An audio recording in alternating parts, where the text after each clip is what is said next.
7 de la mañana, 9 minutos. Hay pronunciamiento de esta mañana de la fiscal encargada Marta Mancera, que es posible, Héctor, va a ser una fiscal efímera, tal y como están las cosas en la Corte Suprema de Justicia, ¿no? Muy probable que en la próxima o a más tardar en la siguiente, la doctora Amelia Pérez va a lograr los 16 votos que se necesitan para ser nueva fiscal de Colombia, ¿no? Ya consiguió en una de las varias votaciones que hicieron ayer 13 votos, entonces pues parece estar cerca, ¿no? Y ojalá, porque pues la verdad esa situación de interinidad pues es mala para cualquier entidad, no solo para la Fiscalía General, pero bueno, la Fiscalía que ha adquirido semejante importancia en Colombia.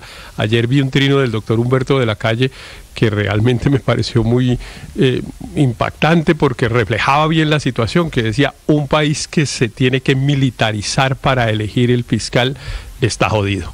Y estamos jodidos. Que pues, sí, pues estamos jodidos porque imagínense, pues elegir un fiscal tiene que ser una cosa como de trámite, digamos, y resulta que en Colombia pues llevamos hablando Héctor, meses. Lo que nos tiene jodido no es que se militarice para elegir fiscal. Lo que nos tiene jodido es que la protesta contra la Corte Suprema de Justicia la convoca el gobierno, pues para ser sincero, ¿no? Es la consecuencia que estamos jodidos, pero realmente es una cosa que vale la pena analizar algún día, ya cuando salgamos de esto con despacio, porque digamos el nivel de importancia que ha adquirido la Fiscalía General de la Nación en el diseño del Estado colombiano, pues a mí me parece exagerado. Hay una fiscalía que ha adquirido muchos poderes y prácticamente con ningún control. Yo creo que es el funcionario el que menos controles institucionales tiene y eso genera una distorsión. Pero bueno, eso es una discusión para después. Nos dimos cuenta por Petro, pues, pero llevamos con este diseño institucional alguito más de 30 años, ¿no? Así que esto hay que revisarlo. En todo caso, yo la verdad no creo que haya que revisar nada. Aquí funcionan los sistemas de controles. Aquí ese es el diseño constitucional que ha funcionado, Héctor. Solo que ahora se queja el presidente. Pero siempre ha sido malo. No. Pero no es nuevo, Néstor. Yo recuerdo que con varios fiscales, no voy a mencionar sus nombres, yo particularmente, y no solo yo, pues muchas personas estaba en la agenda pública la discusión de unos fiscales que evidentemente pues tienen unas funciones que son enormes y que entonces llegan allá a ejercer sus cargos y terminan abusando del ejercicio de su cargo. Yo sí creo que hay que mirarlo con despacio, pero Héctor, porque eso no está funcionando bien. Es que se dieron cuenta por la pelea de Petro con Barbosa o de Barbosa con Petro. No, le digo, no solo por eso. Yo creo que el tema de haber convertido esta fiscalía en un sistema acusatorio así mezclado como el que tenemos, pues yo creo que está haciendo agua esa idea de que tenga que haber un fiscal en todos los municipios. Una cosa que, digamos, creció mucho la jurisdicción penal, y la está haciendo ineficiente porque, entre otras cosas, semejante aparato que estaba pensado originalmente para combatir las organizaciones criminales y no la pequeña criminalidad, pues no está siendo efectivo ni para lo uno ni para lo otro. En todo caso, lo que sí quedó claro... Yo trabajé más de un año en la Fiscalía en la Dirección de Políticas y es muy importante la descentralización de la Fiscalía, las direcciones seccionales, los fiscales en los municipios haciendo presencia, atendiendo las denuncias, llevando las investigaciones. Yo no creo que la Fiscalía deba ser un ente centralizado desde Bogotá.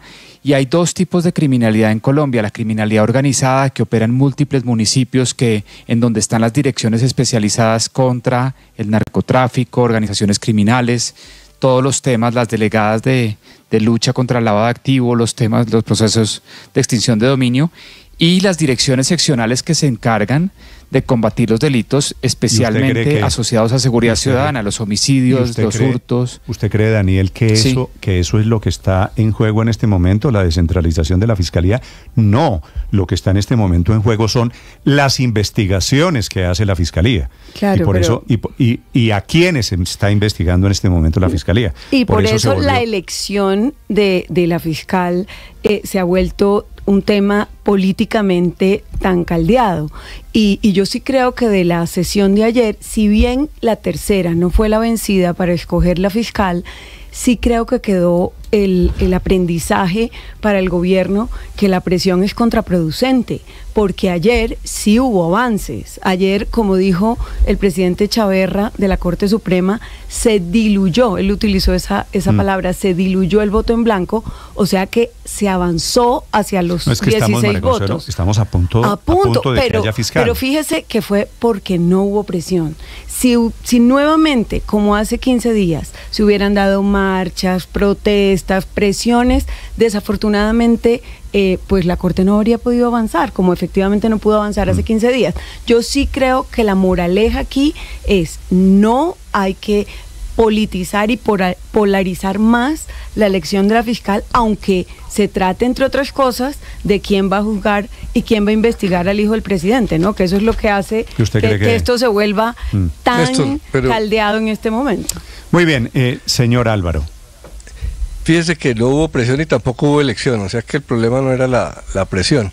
El diseño de la elección ya es complicada. Ayer decía Jorge Enrique Robledo en Twitter que pues pedir 70% para elección de 23 magistrados es muy alto, porque permite que un grupo relativamente pequeño bloquee. Eso se debía cambiar, pero es que en la Fiscalía hay que revisar mucho el periodo del fiscal con relación al presidente, porque cuando se estableció la Fiscalía no se pensaba que desde el Estado iba a haber tantos delitos.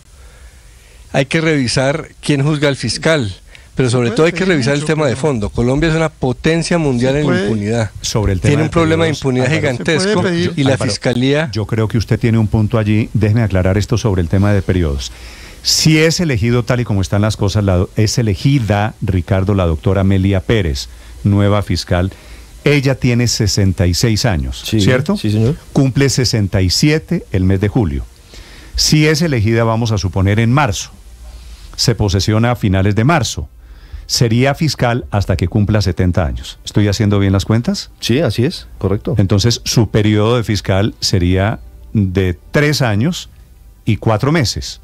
¿No es verdad? De acuerdo, sí, de acuerdo. De acuerdo. Así es. Y en consecuencia, el siguiente... Viene lo del retiro forzoso. Exactamente, viene el retiro. Pero ahí hay que tener en cuenta jurisprudencia de la Corte Constitucional, que ha dicho reiteradamente que la aplicación de esa edad de retiro forzoso debe ser razonable, de tal manera que en cada caso concreto responda a una valoración de las especiales circunstancias de los trabajadores, toda vez que ello no puede producir una vulneración de los derechos. Pero eso es, por ejemplo, Néstor, para cuando uno va a cumplir 70 años y, por ejemplo, le faltan unas semanas para pensionarse o algo así, entonces la Corte ha dicho, no, usted no puede obligar a retirarlo, sino que tiene que permitirle que complete las semanas de cotización para que logre su pensión o algo así. Pero la discusión jurídica sí es grande, Néstor, porque es que hay una ley especial para la Fiscalía General de la Nación, que es el decreto ley de 20 de 1974, que es el que, del 2014, estoy diciendo todo mal, del 2014, no había fiscalía, que es el que regula la carrera especial de la Fiscalía General de la Nación, y ese artículo y ese decreto ley en el artículo 105 expresamente dice que la edad de retiro forzoso no se aplica para el fiscal general de la Nación. Entonces hay dos leyes, digamos que habría que buscar una interpretación, porque la otra es la ley general, la ley 1821 del 2016, que establece que todos los funcionarios se deben retirar cuando tengan 70 años, con algunas excepciones. Déjeme decir esto a Aurelio, que me parece que es Héctor, importante. Usted recuerda hace poquito, Néstor. Según esta interpretación, la doctora Amelia Pérez tendría o no tendría que retirarse cuando cumpla 70 años. Exacto. Usted recuerda hace poquito una discusión que zanjó la Corte Constitucional con ponencia del doctor Antonio José Lizarazo para ver si los miembros de la Junta Directiva del Banco de la República debían retirarse o no cuando cumplían 70 años, y la Corte dijo que en la Junta no debían retirarse porque tenían un régimen especial.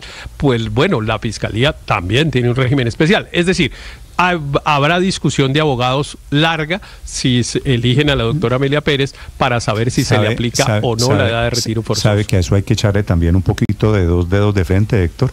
¿Cuál es el sentido de retirar a una persona a los 70 años? Claro. Digamos como si a los 71 fuera un inútil. Habría que cambiar la ley. No, porque dicho que el mundo ha cambiado, que la salud ha evolucionado. Que la expectativa de vida es mayor. No, por eso, retirar obligatoriamente a alguien a los 70 años de edad, porque bueno, sí, porque... era a los 65. Pero no, por eso, lo fueron moviendo. Y en el año 2016 se movió hasta los 70. Sé que lo han ido moviendo, pero es que retirar a alguien a los 70 años, la gente todavía está vital. Todavía tiene que 20, 30 años más de... O sea, ya a los 70, es posible que en el siglo pasado, los 70... hay varias razones, pero también es para abrirle espacio a los más jóvenes. Y si no encuentran, empleo. Sobre lo que decía Álvaro, dos elementos interesantes.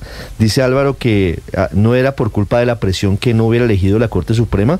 La verdad es que el debilitamiento del voto en blanco, que era mayoritario hasta ayer, se logra gracias a que hubo un ambiente de tranquilidad en la sala plena, rodeando la sala plena de ayer. El avance es decir, fue significativo. Hasta ayer, antes de la sala plena, era mayoritario el voto en blanco. Después de la sala plena de ayer, Amelia Pérez tiene 13 votos, está a 3 votos únicamente de ser elegida fiscal general. Hay que leerlo, Aurelio. Faltan 3 magistrados por convencer. Si usted coge a las otras 2 candidatas, a la doctora, ¿cómo se llama? Luz Adriana Camargo y Ángela María Buitrago. La doctora Camargo es la de 0 votos. Sí, no, es Ángela María Buitrago. La doctora Buitrago, 0 votos. Pues está a 16 votos de lograr la mayoría. La doctora Camargo alcanzó a tener 3. Por eso, le faltan 13 votos. En cambio, la otra está a 3 votos, así que está relativamente cerca. Señora Aurelio, sobre la elección del fiscal. Que fue en una votación de Amelia Pérez contra el voto en blanco. Creo que ella ahí sacó 13 y quedó bien lejos de lo del voto en blanco. Está muy cerquita cuando la enfrenta al voto en blanco. Acuérdense que es un sistema un poco complejo también, porque van haciendo rondas, escogen las 2 primeras personas, después las confrontan, después a la que gana contra el voto en blanco, en fin, y el voto de Amelia Pérez alcanzó 13 respaldos cuando se la enfrentaron con el voto en blanco. Digamos que evidentemente aparece como la persona más opcionada, como que tuviera el mejor pronóstico, por decirlo de alguna forma, para no casarnos definitivamente con eso. Pero el cuento de que hay que reformar la fiscalía, pues en eso está la reforma a la justicia. Se habla de que sea la Corte Suprema la que presente una terna y el presidente escoja de esa terna. A mí no me choca. Hay muchas opciones para eso. Pero el famoso porcentaje que hace todo como tan pesado, pues yo realmente creo que, con todo el respeto de quienes están poniendo esa tesis, pues es que así han elegido como 7 veces, o 8, o 10, o 15, no me acuerdo cuántas. O sea, eso tampoco ha sido obstáculo al final de cuentas para elegir. Y a mí me parece que es bueno que haya ese filtro, precisamente por lo que está diciendo Héctor Riveros. Es un funcionario, digamos, tan libre, como tan fuera de control de los demás poderes, como tan omnipotente, que vale la pena que cuando entre con un porcentaje ponderado importante.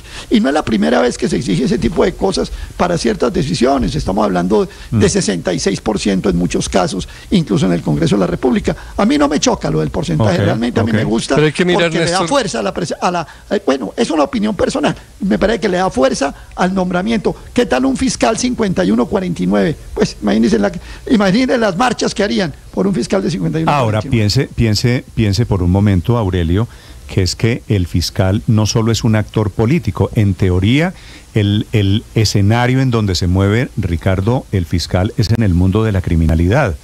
No, estamos hablando como si el fiscal fuera el jefe de la oposición en Colombia por cuenta de, lo que hizo Barbosa. El fiscal si algún problema es el tiene blanco Colombia de los delincuentes cualquiera. Es que por eso me llama la atención y me parece que sería muy peligroso quitarle al fiscal general la posibilidad de que su investigación sea adelantada por la Comisión de Acusación de la Cámara de Representantes, por una razón, porque es que más allá de los episodios o más allá de las personas, el fiscal general de Colombia tiene sobre sus hombros una cantidad de investigaciones y de enemigos que evidentemente lo llevarían a unos escenarios muy serios ante la justicia ordinaria. ¿Usted se imagina cuántos enemigos caza diariamente un fiscal? Asimilable a lo que le pasa al presidente de la República. Si le damos garantías al presidente, y está bien, de estabilidad en su cargo en la comisión de acusación, hay que darle también garantías al fiscal general, sea quien fuere. Pero hay que reflexionar, Néstor, sobre esa politización de los fiscales. A lo que hemos llegado, el si eso tiene que ver mismo nivel del presidente. Si eso afecta el hecho de investigaciones como los magistrados, Héctor, a los magistrados los investiga la comisión de acusación. Imagínese lo que hemos llegado. Están nivelados por quién los investiga. Y no debería, bueno, Ricardo, opinión, pero la ley ya dice hubo esa discusión. Ya hubo esa discusión en Colombia y recuerde usted que se creó una cosa que se llama el Tribunal de Aforados y entiendo que en la comisión de, bueno, entre otras cosas, el Tribunal de Aforados... Héctor, que por asuntos de antipatías políticas no puede entregar la cabeza Pero no, esto no tiene nada que ver con ninguna antipatía política, Néstor. Pero esto no tiene que ver con ninguna antipatía política, le estoy hablando del Tribunal de Aforados. No, pero digo en general, porque nosotros solemos ver, Héctor, esto pasa en Colombia. Barbosa nos cae mal, entonces Pero no, es que usted está asumiendo Néstor, que lo que le estoy diciendo, pero es que si no lo está diciendo por lo que yo estoy diciendo, entonces ¿por qué lo dice? Néstor Humberto Martínez, el anterior, nos cae mal y entonces démosle a la fiscalía. Y el anterior, y así, todos los fiscales tienen enemigos. Pero le estoy explicando, Néstor, que bueno, yo ayudé a diseñar una cosa que se llamó el Tribunal de Aforados, que aprobó el Congreso para sacar del juzgamiento el control de tanto de los magistrados como del fiscal general de la comisión de acusaciones, y se creaba un cuerpo especial porque evidentemente hay un problema de control. ¿Cómo se resuelve? Pues esa vez pudo ser que a los que lo hicimos nos quedó mal hecho. Aceptemos, digamos, no estoy defendiendo ni mucho menos esa idea. Esa idea después la tumbó la Corte Constitucional con una sentencia que ha sido muy criticada y usted recuerda que el fiscal general de entonces, Eduardo Montealegre, invitaba en unos discursos exaltados a los jueces a salir a la calle porque suponía que esa decisión iba en contra de la independencia judicial. Pero en realidad el problema de la fiscalía en Colombia es un problema complejo por una razón que usted estaba señalando, Néstor, que eso está hecho es para combatir a la criminalidad y no para controlar a los gobiernos, pero resulta que por la dinámica colombiana y por la corrupción y por la corrupción que nos tiene pues tan agobiados, etcétera, siempre terminan controlando a los gobiernos o bien persiguiéndolos o bien amparándolos. Y mire usted que todo aquí, pues todos lo hemos dicho, la discusión hoy en realidad es caldeada y tal, porque están juzgando al hijo del presidente. Néstor, el problema nadie está pensando en el robo del Rolex, ni en el homicidio del señor que mataron en la calle 93, que es a lo que se tiene que dedicar la fiscalía. Entonces, algo tenemos que hacer para liberar al cuerpo, liberar a un cuerpo para que solo se que los casos políticos se vuelven comiendo a los otros. Sí. El problema se llama la politización de la CIA, semejante reto que tiene el país en materia de criminalidad e impunidad, semejante reto que tiene en materia de corrupción política, y esos órganos se le entregan a personas políticas o por razones políticas, no siempre por méritos, y terminan siendo fiscales, procuradores politizados, haciendo el juego político, no haciendo el juego técnico. Buena parte de la razón de la impunidad y de la corrupción en Colombia es que las CIAs están politizadas y por estar politizadas no funcionan bien. Con lo cual no podemos politizar aún más la elección, porque si precisamente de lo que se trata es que el modelo es el presidente da una terna y la Corte Suprema elige de esa terna, pues el presidente dio la terna ya y se tiene que quedar quieto y esperar que la Corte Suprema tiene que esperar elija. A que la Corte delibere y creo que lo han estado, Ricardo, como se ha hecho en el pasado, el mito de que aquí las CIAs, por estar politizadas, no luchan ni contra la corrupción, Néstor, ni contra la delincuencia, me parece que es profundamente injusto. Acá tenemos unas entidades, es desconocer, claro que seguramente susceptibles de mejorar, pero aquí claro que se lucha contra la corrupción. No se puede decir y claro que se lucha contra la delincuencia. El trabajo no se puede decir que hay casi 5.000 fiscales. 20.000 funcionarios de la Fiscalía no están politizados. Claro. Es un irrespeto para la Fiscalía, que es mucho más allá del fiscal general de la Nación. Los escucho, los leo sobre el proceso que está a punto de terminar alrededor de la elección del fiscal. Señor Daniel. Néstor, hay una cantidad de fiscales en las direcciones seccionales persiguiendo el delito, haciendo la labor de la Fiscalía, que es la persecución penal del delito, gerenciar las investigaciones criminales del delito del hurto del Rolex que mencionaba Héctor, del homicidio en una localidad en Bogotá o en una comuna en Medellín, y es un trabajo en donde no hay politización. Yo conocí la Fiscalía por dentro y sí, claro, hay investigaciones contra políticos, contra personas que han cometido actos de corrupción, pero eso son la minoría. La gran mayoría de las investigaciones que llevan los fiscales, los investigadores de la Fiscalía, es la persecución penal del delito que ocurre en las ciudades, en los municipios de Colombia, el homicidio contra líderes sociales. Le voy a dar un dato. ¿Sabe cuál es la tasa de esclarecimiento de homicidios en Colombia? Es decir, el porcentaje de homicidios totales que queda esclarecido y queda identificado, más eso ha rondado entre 24 y 30%. La tasa de esclarecimiento para homicidios de líderes sociales está por encima del 50%. ¿Eso quién lo hace? Los fiscales que están en campo, en las direcciones seccionales, investigando e identificando los culpables de cometer ese tipo de delitos. La Fiscalía, los funcionarios de la Fiscalía merecen un poquito más de crédito, decir que eso, que aquí no se lucha contra el delito por estar en los casos políticos. Ahora, ¿por qué la Fiscalía, Héctor, también hay que preguntarse por qué la Fiscalía está investigando casos políticos? Pues porque los políticos en Colombia cometen delitos. ¿No es verdad? Y entonces, pues la Fiscalía investiga al señor Nicolás Petro. ¿Por qué, Ricardo? Pues porque el señor Petro... por delitos comunes, por corrupción, por enriquecimiento ilícito y lavado de activos. Y fue denunciado por su ex esposa. Pero digo, no solo la campaña de Petro, ¿o no investigaron también la campaña de Oscar Iván Zuluaga? Y no está metido hasta los dientes en la investigación penal, Ricardo, Oscar Iván Zuluaga y su hijo, y no fue condenado el gerente de la campaña de Juan Manuel Santos por la investigación de la Fiscalía. Es decir, aquí lo que pasa es que ha habido siempre un histórico contubernio entre delincuentes y política. Y entonces por eso también es más difícil establecer los límites entre uno y otro. La cuenta Blue Radio Co, mi cuenta Néstor Morales C, si usted quiere opinar sobre fiscales, sobre fiscalías, sobre investigadores e investigaciones. Solo un dato, creo que pero dígame una preguntita, debe seguir, Ricardo. Ojalá siga, Aurelio, este ambiente de tranquilidad. Hay que reconocer que en los últimos 8 días no se han presentado hostigamientos desde el gobierno ni de los simpatizantes del gobierno a la Corte Suprema de Justicia, y eso fue fundamental para lo que pasó ayer. Si eso se mantiene, Aurelio, es altamente probable que el 7 de marzo haya fiscalía. Vamos a tener fiscal y va a ser Amelia Pérez. Permítame una pregunta. Señor.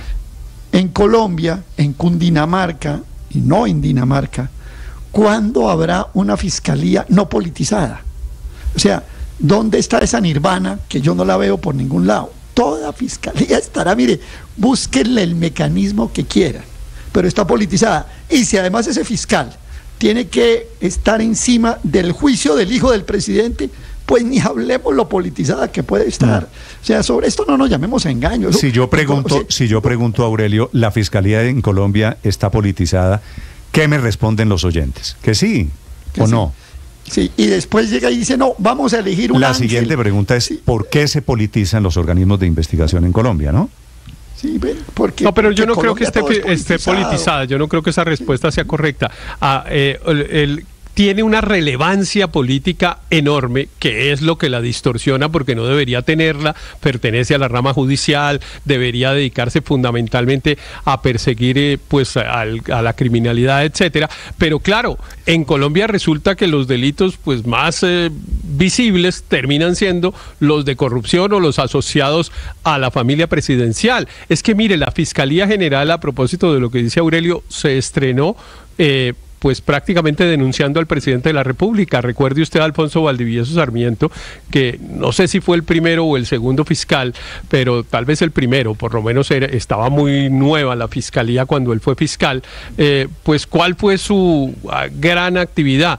El proceso 8000 y denunciar al presidente Samper por financiación ilegal de su campaña. Y de ahí en adelante, lo que ha venido es una serie de hechos en los que el fiscal general, todos a lo largo de la historia, terminan convertidos en un actor político porque los hechos o de corrupción o de violación de derechos humanos o de otra naturaleza, de financiación ilegal de las campañas, terminan metiendo a los presidentes de la República en el saco, que aunque el fiscal no los investiga, pues de contera termina investigándolos porque investiga pues al hijo o investiga al jefe de su campaña o en fin. No sé cómo se resuelve el problema, pero ese es el problema. El problema se resolvería si los políticos estuvieran menos metidos en enredos, ¿no? Que en otros países casi no existe. Ahora, es que mire usted que lo del hijo del presidente Petro no es el primero. Oscar Iván Zuluaga, siendo candidato presidencial en el 2014, ¿a quién metió? A su hijo. A su hijo, sí, así es. Entonces usted dice, Héctor, ¿cómo se arregla el problema? Si los políticos no delinquieran, de acuerdo. Si los presidentes de la República no metieran a sus hijos en campaña. El presidente Petro metió a su hijo como coordinador de la campaña en el Atlántico. Es que era el director de la campaña desde Barranquilla. Así es. ¿Y quién aceptó cargos en algún momento? ¿Usted se acuerda agosto del año pasado, Nicolás Petro diciendo, sí, yo soy responsable? Sí, él dice que estaba presionado y que eso ya no vale. Pero pues está grabado, ¿no? Ahora la discusión es si es prueba o no prueba dentro de los procesos, pero evidentemente hay un proceso que está en juicio. Bueno, muy bien. La realidad hoy es que el señor Nicolás Petro está acusado de enriquecimiento ilícito y lavado de activos. No, solo una notica para la memoria. El primer fiscal fue Gustavo de Greiff y lo reemplazó Alfonso Valdivieso. Sí, lo que pasa es que, entre otras cosas, Gustavo de Greiff sale también por un tema de edad. En ese momento la edad de retiro forzoso que era 65 años. 65, después se mueve a 70 años y llega después para reemplazar a de Greiff, Héctor, Alfonso Valdivieso, que renuncia, ¿renuncia para qué? Para hacer política, para ser candidato presidencial, aupado en los hombros de Ernesto Samper, porque cayéndose Samper, pues Valdivieso pero así le fue, porque igual no tuvo ninguna posibilidad. Néstor. Pero, y de Greiff nació politizado, ese estaba politizado a favor de Samper, pues todavía la familia de Greiff es pues casi íntima de Samper, o sea, esto está politizado siempre, como dirían los campesinos, sí, politizada de nación la fiscalía. ¿Qué quiere decir politizada de nación? Sí, por ejemplo, cuando en el argot campesino, popular, cuando alguien nace así, dice, pues, es de nación. ¿sí? De nacimiento. De nacimiento. Pero por eso le digo, pero utilicemos es de nación. El vulgarismo, y digámosle, politizada de nación. Vale, y así seguirá. Vale, pues es que estamos politizados de nación. Habemos, como dicen los campesinos, Aurelio, habemos muchos. Son las 7 de la mañana, 36 minutos. Es cierto, la mañana está soleada. Vamos a Medellín, porque les estaba hablando de una declaración esta mañana de la fiscal general de la Nación, que está encargada, que dice que está explicando qué fue lo que pasó con Pacho Malo, el hombre que tenía alias, que era funcionario de la Fiscalía en Buenaventura y que se convirtió, ese caso, el de Pacho Malo, el del fiscal de Buenaventura, en el caballito de batalla de una gran pelea política entre el gobierno y la Fiscalía. En Medellín, Héctor. Pues Néstor, a Francisco Javier Martínez Ardila, un investigador del CTI de la Fiscalía, lo capturaron en el propio búnker de la Fiscalía en Medellín, según ha dicho la propia Fiscal General de la Nación, Marta Yanet Mancera. Dice que además lo imputarán los delitos de concierto para delinquir agravado con fines de contrabando y acceso abusivo en un sistema informático. El funcionario conformaba una red delictiva conformada por funcionarios particulares que auspiciaban y facilitaban la entrega ilegal de mercancía por los puertos de Buenaventura en el Valle del Cauca y Barranquilla en el Atlántico, con entrada ilegal de mercancía. Además, señalaba de robar información confidencial para pasársela a los cabecillas del grupo y facilitar la entrada del contrabando. Esto fue lo que señaló la fiscal. Hemos logrado en la Fiscalía General de la Nación investigaciones contra nuestros propios funcionarios, en formularles a 130 servidores por distintos delitos, entre esos la corrupción. Según la Fiscalía, los recursos no ingresaron al erario debido a los operativos que se desarrollaban en contra de esta conducta delictiva que fue hecha por este funcionario. Además, se habrían perdido mercancía por valor de 43 mil millones de pesos que correspondía a zapatos, textiles y cigarrillos que entraban de forma irregular. Igualmente destacó que 229 personas han sido imputadas por este delito de contrabando en los últimos meses por parte de la Fiscalía General de la Nación. Néstor. Estás escuchando Blue Radio.